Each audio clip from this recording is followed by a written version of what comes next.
I think at some point during the class, or maybe even one of the sermons, I already shared this teaching by Dr. Dizes, who is a management expert. But I think it's good enough to repeat. He wrote a book called Ideal Executive. And there is a chapter in this book called Leadership is Being a Thumb.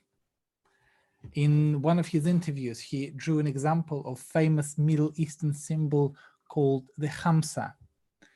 He said, all fingers are different, but only together they form a hand. When we see 5 fingers together,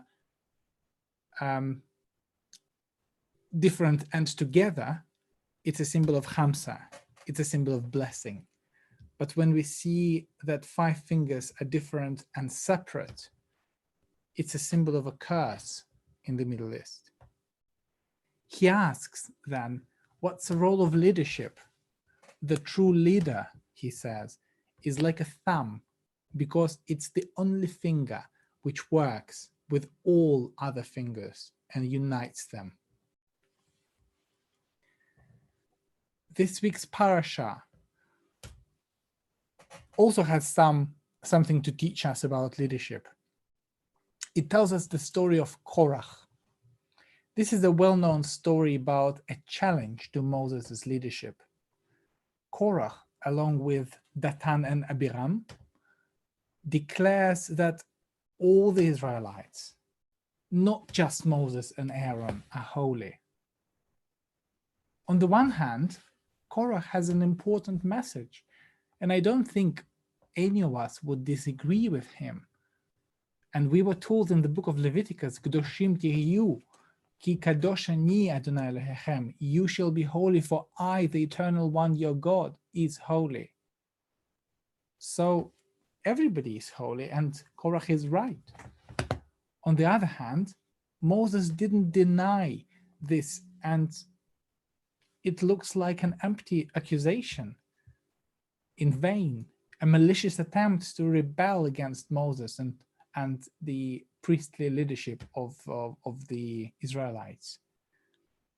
The first thing that what Moses does when he hears Korach's accusation and Korach's speech is Vayishma Moshe, and Moses heard what Korach said, Vayipol al panav, and he fell upon his face. What is the first thing you do when you hear an unpleasant truth, an allegation against you and your actions? Well, many people become defensive and try to justify their actions or deny. When Moses fell upon his face, was it a symbolic act of deep regret? Was it a moment of silence and reflection? Was it a way to control his anger? The 11th century French Torah scholar Rashi interpreted in the following way. He says that it was already the 4th offense of the people, of the Israelites.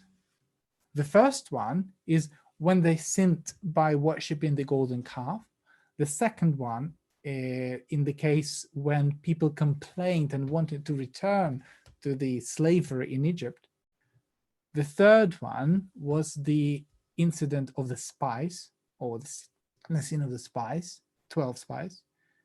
In all these cases, it is written, in all the 3 cases, it is written in the text that Moses prayed to God and later he defended people.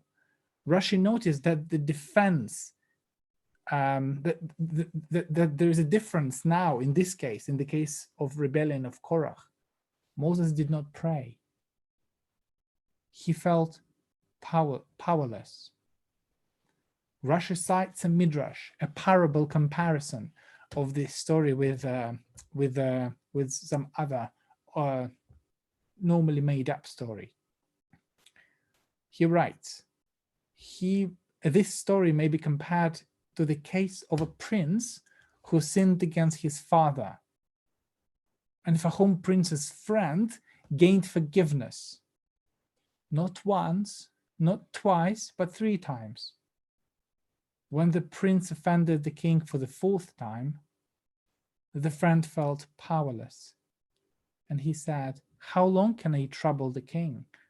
Perhaps he will not again accept the advocacy from me." According to Rashi, there is a limit to which a leader can be patient with people. Vayishma Moshe, vayipol et panav, and Moses heard and fell upon his face. In the world where we all of us have to be leaders and constantly make decisions, any one of us has limit to what we can bear. Sometimes all we can do is to feel anger and be impatient. Another French commentator, the 13th century Torah scholar Chizkuni, read this verse in a different way. He wrote, "He was ashamed, Moses was ashamed, and put his face on the ground in order to offer a prayer. He hopes to receive a revelation from God how to comfort his challenge." This understanding of Moses' leadership offers a very different perspective. Moses became a leader who demonstrated willingness to look at himself. Instead of getting his anger and frustration out, he prostrates on the ground for a moment of self-reflection and prayer. It is a deeply emotional and a very dramatic moment in this story. Sometimes we need to take a moment. Sometimes we need to think of what we can change in ourselves before changing others. Today, all of us are in the position of leadership.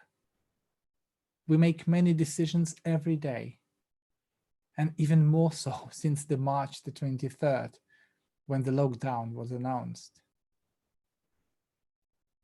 Since then, more issues became pressing and got our attention. Many people today fell upon their faces and started to struggle, to be impatient with the society and with the world. Most of them rightly so. How lucky and privileged we are to be able to take a short pause and to fall upon our face, not out of our frustration, but to take a break, to gain strength. We are all different. Like our commentators, we have different views and different approaches to the world.